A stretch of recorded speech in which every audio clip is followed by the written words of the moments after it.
नमस्कार, अमर छत्तीसगढ़ देख रहे हैं आप। खबरों का रुख करेंगे। प्रदेश के भीषण गर्मी और लू को देखते हुए सरकार ने स्कूली बच्चों को बड़ी राहत दी है। मुख्यमंत्री भूपेश बघेल ने गर्मियों की छुट्टी आगे बढ़ाने का निर्देश अधिकारियों को दिया है। अब 26 जून तक प्रदेश के सभी स्कूल बंद रहेंगे। मुख्यमंत्री भूपेश बघेल ने कहा है कि प्रदेश में गर्मी और लू से बच्चों की सुरक्षा जरूरी है और इसी मद्देनजर मुख्यमंत्री का ये बड़ा फैसला बच्चों को बड़ी राहत मुख्यमंत्री ने दी है। दरअसल लगातार प्रदेश में भीषण गर्मी और लू चल रही है। इसी को देखते हुए सरकार ने बड़ा फैसला लिया है। सरकार अभी स्कूलों को बंद रखेगी। मुख्यमंत्री भूपेश बघेल ने गर्मियों की छुट्टी आगे बढ़ाने का निर्देश दिया है और अब 26 जून तक प्रदेश के सभी स्कूल बंद रहेंगे। दरअसल छत्तीसगढ़ में अभी भी लगातार गर्मी पड़ रही है, लू भी चल रही है। मौसम विभाग का भी अलर्ट है और इसी के मद्देनजर बच्चों की सेहत को देखते हुए ये बड़ा फैसला सरकार का। तनु वर्मा न्यूज़ 18 संवाददाता रायपुर से हमारे साथ जुड़ गई हैं। तनु, ये वाकई महत्वपूर्ण फैसला है। छोटे छोटे बच्चों के भी स्कूल शुरू होने वाले थे और स्वाभाविक है कि गर्मी और लू से कुछ बचाव उन्हें जरूर मिलेगा। जी बिल्कुल, देखिए लगातार बढ़ रही गर्मी को देखते हुए मुख्यमंत्री भूपेश बघेल ने बच्चों और पालकों को बड़ी राहत दी है। दरअसल छत्तीसगढ़ में सभी स्कूल जो हैं उसमें प्रवेश उत्सव 16 जून को होने वाले थे, लेकिन अब इसके समय में जो है वो बदलाव कर दिया गया है और अब स्कूल जो है 26 जून तक बंद रहेंगे। मुख्यमंत्री भूपेश बघेल ने इस संबंध में निर्देश भी जारी कर दिए गए हैं और इसके साथ ही स्कूल शिक्षा विभाग को भी ग्रीष्मकालीन अवकाश जो है बढ़ाने के निर्देश दिए गए हैं। बता दें कि छत्तीसगढ़ में मौसम में जो मिजाज है वो लगातार बदल रहा है और तापमान में लगातार वृद्धि देखी जा रही है और ऐसे में बच्चों की सेहत को ध्यान में रखते हुए मुख्यमंत्री भूपेश बघेल ने यह अहम फैसला लिया है, क्योंकि लगातार बढ़ रही गर्मी के चलते छत्तीसगढ़ में लू जैसी स्थिति जो है वो बनी हुई है। ऐसे में गर्मी और लू से बच्चों के सेहत का बचाव जो है वो बेहद जरूरी है। जी बिल्कुल, बच्चों की सेहत पर बुरा असर, नकारात्मक असर भी पड़ सकता है और यही वजह की सरकार ने बड़ा फैसला लिया। शुक्रिया तनु पूरी जानकारी के लिए। आगे बढ़ेंगे। छत्तीसगढ़ में भी ऑपरेशन लोटस की तैयारी थी। स्वास्थ्य मंत्री टीएस सिंहदेव ने कहा है कि कई पार्टी के लोगों ने मुझसे संपर्क किया था, लेकिन उन्होंने साफ कर दिया कि वे कांग्रेस को छोड़कर कहीं नहीं जाएंगे। बीजेपी या दूसरी पार्टी में जाने की बात से उन्होंने साफ इनकार किया है। तो टीएस सिंहदेव स्वास्थ्य मंत्री छत्तीसगढ़ के, वो कहते हैं कि कई पार्टी के नेताओं ने उनसे संपर्क किया था और लेकिन उन्होंने साफ कर दिया कि वो पार्टी छोड़कर, कांग्रेस छोड़कर कहीं नहीं जाने वाले, कांग्रेस में थे और हैं। बीजेपी या दूसरी पार्टी में जाने की बात से उन्होंने साफ इनकार किया है। बात नहीं है। देखिए, अगर कहीं किसी को लगता है कि गुंजाइश है तो हर राजनीतिक दल पहल करता है, तो उसी पहल के तहत घर के अंदर की बात थी, सार्वजनिक नहीं कहना था, वो लगता है सार्वजनिक ही हो गई। तो मैंने वो सारी बातें बताई कि मैं कांग्रेस छोड़ के किसी दूसरे पार्टी में नहीं जाऊंगा। जवाबदारी जैसी मिलेगी मैं काम करूंगा और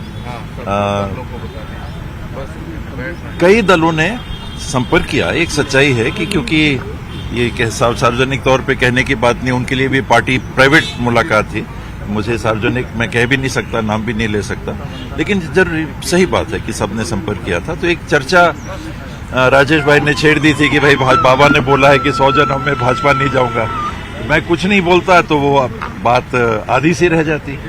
तो मैंने पूरा खुलासा किया कि सच्चाई है। बीजेपी के ऑपरेशन लोटस पर पीसीसी अध्यक्ष मोहन मरकाम ने कहा है कि छत्तीसगढ़ में बीजेपी वाले सफल नहीं होंगे। वहीं बीजेपी प्रदेश प्रभारी को बगवा बताने पर मोहन मरकाम ने कहा कि इससे पहले भी कई बगवा आए और चले गए।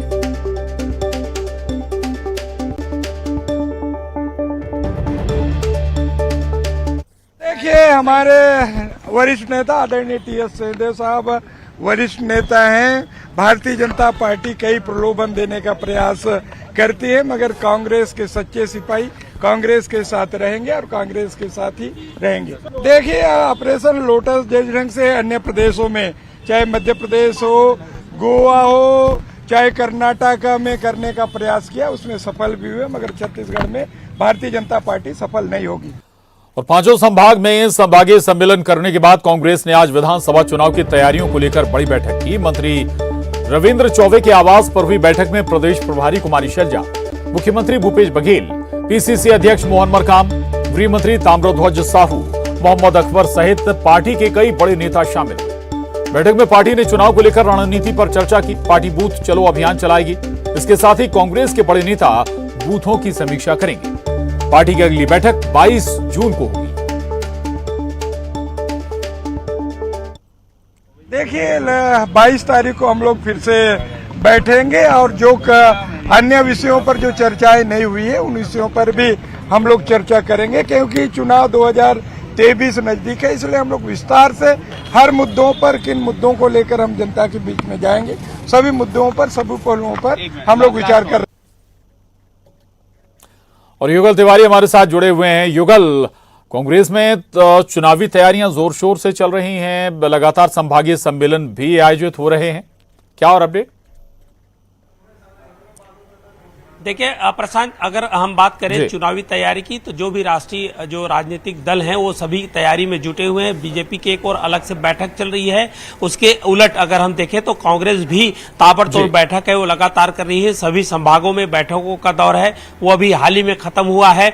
और ठीक आज जो है कृषि मंत्री रविंद्र चौबे का हाल जानने के लिए वहां पर तमाम जो मंत्री थे, मुख्यमंत्री भूपेश बघेल, कुमारी सैलजा, पीसीसी चीफ मोहन मरकाम, गृह मंत्री ताम्रध्वज साहू और तमाम जो है वहां पर पहुंचे हुए थे। और एक मंत्रणा वहां पर चला, लगभग 2 घंटे तक ये मंत्रणा चला और चुनाव को लेकर के पूरी तरह से कांग्रेस अपनी ताकत झोंकना शुरू कर दिया है। और जिस तरह से 10,000 से अधिक जो बड़े जो नेता हैं, कार्यकर्ता हैं, वो बूथों तक जाएंगे और इस तरह से पूरी जो चुनाव की तैयारी है कांग्रेस अपनी पूरी ताकत है वो झोंकती है। और जिस तरह से 22 जून को फिर से एक अलग से बैठक होगी और एक कहा जा सकता है कि इससे पहले मोहम्मद अकबर के यहाँ तमाम जो मुख्यमंत्री हैं, भूपेश बघेल वो गए थे, कुमारी सैलजा है वो गई थी। अब उसके बाद जो कृषि मंत्री रविंद्र चौबे के यहाँ गए थे और अगली बैठक 22 तारीख को फिर से होगी। कांग्रेस की बड़ी बैठक मंत्रणा फिर से होगी। तो ये कहा जा सकता है कि कांग्रेस कोई कसर छोड़ना नहीं चाहती है और यहाँ लगातार बैठकों का दौर है वो लगातार जारी है। जी प्रशांत, बिल्कुल, लगातार बैठकों का दौर चल रहा है, कोई चूक ना हो जाए, कोई कमी ना रह जाए, ये कोशिशें। बहुत शुक्रिया युगल। रायपुर से बड़ी खबर, बीजेपी मंडल समितियों की बैठक शुरू हो गई है। मंडल समिति सदस्यों के साथ हो रही बैठक, बीजेपी प्रदेश प्रभारी ओम माथुर ये बैठक ले रहे हैं। विधानसभावार समिति बनाकर सदस्य भेजे गए थे। गृहमंत्री अमित शाह और जेपी नड्डा के दौरे पर भी चर्चा हुई। अरुण साव, नारायण चंदेल, संतोष पांडे, ओपी चौधरी, केदार कश्यप बैठक में मौजूद हैं। ये बड़ी खबर है रायपुर से। बीजेपी मंडल समितियों की बैठक चल रही है। रायपुर में मंडल समिति सदस्यों के साथ बैठक का दौर जारी है। बीजेपी प्रदेश प्रभारी ओम माथुर बैठक ले रहे हैं। विधानसभावार समिति बनाकर सदस्य भेजे गए थे। गृहमंत्री अमित शाह और जेपी नड्डा के दौरे पर भी चर्चा जारी। आपको बता दें कि बैठक में अरुण साव, नारायण चंदेल, संतोष पांडे, ओपी चौधरी, केदार कश्यप भी मौजूद।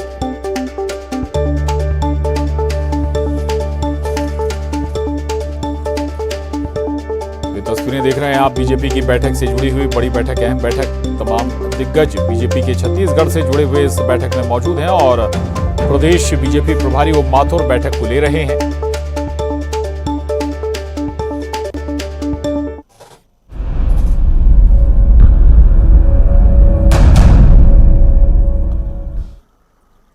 खबर दुर्ग से। दुर्ग में देर रात जिला अस्पताल में उस समय सनसनी फैल गई जब अस्पताल की तीसरी मंजिल से एक युवक ने छलांग लगा दी। गंभीर हालत में युवक को अस्पताल में इलाज के लिए भर्ती कराया गया, लेकिन इलाज के दौरान युवक ने दम तोड़ दिया। मृतक युवक कौन था, इसकी पहचान नहीं हो पाई है। जिला अस्पताल में हुए इस वारदात के बाद अस्पताल में सुरक्षा को लेकर सवाल उठने लगे। दुर्ग कोतवाली पुलिस पूरे मामले की जांच में जुटी हुई है।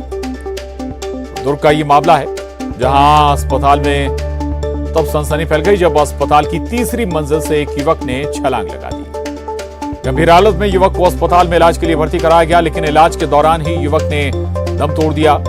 मृतक युवक कौन था, इसकी पहचान अभी तक नहीं हो पाई है और ये वाकई किसी वारदात अंजाम दी गई या युवक ने खुदकुशी की, ये अभी साफ नहीं हो पाया है। लेकिन मामले की जांच दुर्ग कोतवाली पुलिस कर रही है।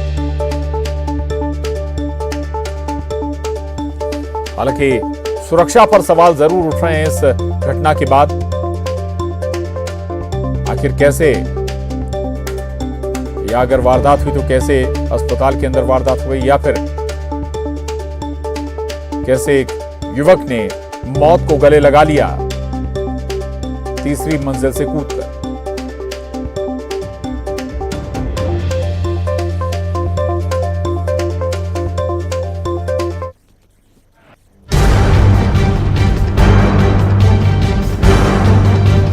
और अब बात अंबिकापुर की। अंबिकापुर से लचर व्यवस्था की एक बार फिर तस्वीर सामने आई है। सड़क नहीं होने पर शव को खाट पर लादकर ग्रामीण ले गए।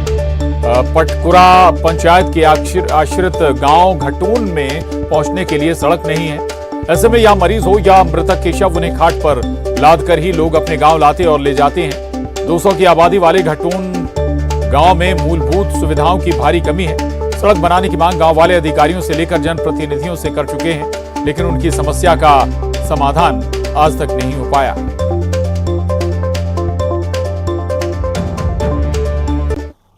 छत्तीसगढ़ के कई जिलों में आग का तांडव देखने को मिला। हालांकि गनीमत रही कि कोई जनहानि नहीं हुई। कांकेर के पखांजूर इलाके में पेट्रोल पंप पर वैन में आग लगने से हड़कंप मच गया। लोगों ने तुरंत आग पर काबू पाया। समय रहते आग पर काबू पाने से बड़ा हादसा टल गया, नहीं तो पेट्रोल पंप पर बड़ा हादसा हो सकता था।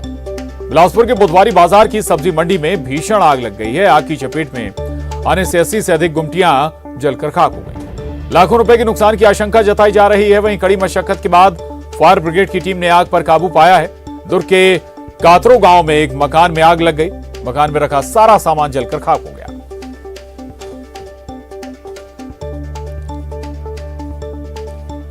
रायपुर में अहले सुबह हादसा हो गया। गिट्टी से भरा ट्रक बेकाबू होकर एक घर में जा घुसा। हादसे में घर में मौजूद एक बच्चा भी घायल हो गया, जख्मी हो गया। बताया जा रहा है कि ट्रक का ड्राइवर नशे की हालत में था। हादसे के बाद ट्रक का ड्राइवर मौके से फरार हो गया। तेलीबांधा क्षेत्र में सुबह हुए हादसे ने इलाके में सनसनी मचा दी।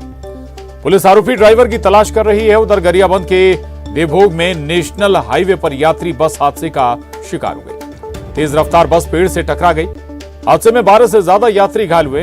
राजा पड़ाव के पास हुए हादसे के बाद सभी घायलों को मैनपुर अस्पताल में भर्ती कराया गया है।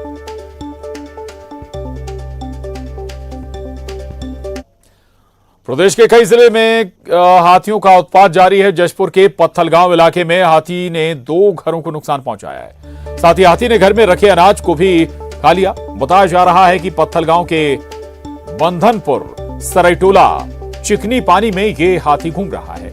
वन विभाग लगातार हाथियों पर निगरानी रख रहा है। सारंगढ़ बिलाईगढ़ के गोमरडा सेंचुरी के पास 25 हाथियों के दल ने डेरा डाला हुआ है। हाथियों के दल में 9 बच्चे भी शामिल है, जिसको लेकर दल बहुत ही आक्रामक है। वन विभाग आसपास के गांव के ग्रामीणों को घर से बाहर नहीं निकलने की अपील कर रहा है। पेंड्रा के धोसरिया इलाके में भी हाथियों का दल जमकर उत्पात मचा रहा है।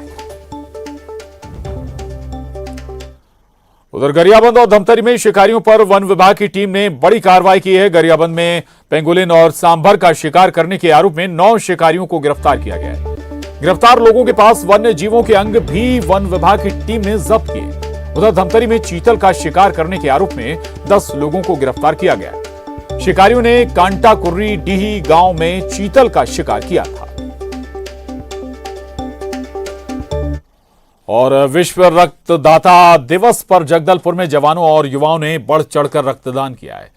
जिले के महारानी अस्पताल में जम्मू कश्मीर से आए जवानों ने भी रक्तदान किया। 200 लोगों ने रक्तदान किया। इस शिविर में बस्तर के प्रभारी मंत्री कवासी लखमा भी पहुंचे, जहां उन्होंने रक्तदान करने को सबसे बड़ा पुण्य का काम बताया। साथ ही उन्होंने कहा कि बस्तर में तैनात जवानों और आदिवासियों को ब्लड के लिए परेशान नहीं होना पड़ेगा। सभी को रक्तदान करने की अपील की। जो रक्तदान करेगा वो देश का सेवा करेंगे। ये रानी अस्पताल जगदलपुर में सभी लोग, नौजवान हो, हमारा पुलिस हो, हमारा सेना हो, हमारा जम्मू कश्मीर का सेना में नौकरी करने वाले लोग आया, उन लोग भी दे रहे हैं।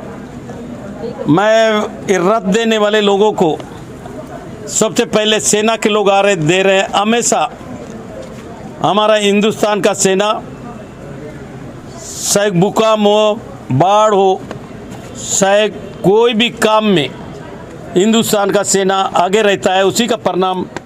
और शक्ति जिसे में दो विधायकों की अनोखी जुगलबंदी देखने को मिली है। चंद्रपुर से कांग्रेस विधायक रामकुमार यादव और जयपुर से बसपा विधायक केशव प्रसाद चंद्रा ने एक शादी समारोह में जमकर ठुमके लगाए। दरअसल डबरा जनपद पंचायत अध्यक्ष के पुत्री के विवाह समारोह में दोनों विधायक पहुंचे थे, जहां दोनों ने कार्यकर्ताओं के साथ जमकर डांस कर सबका मन मोह लिया।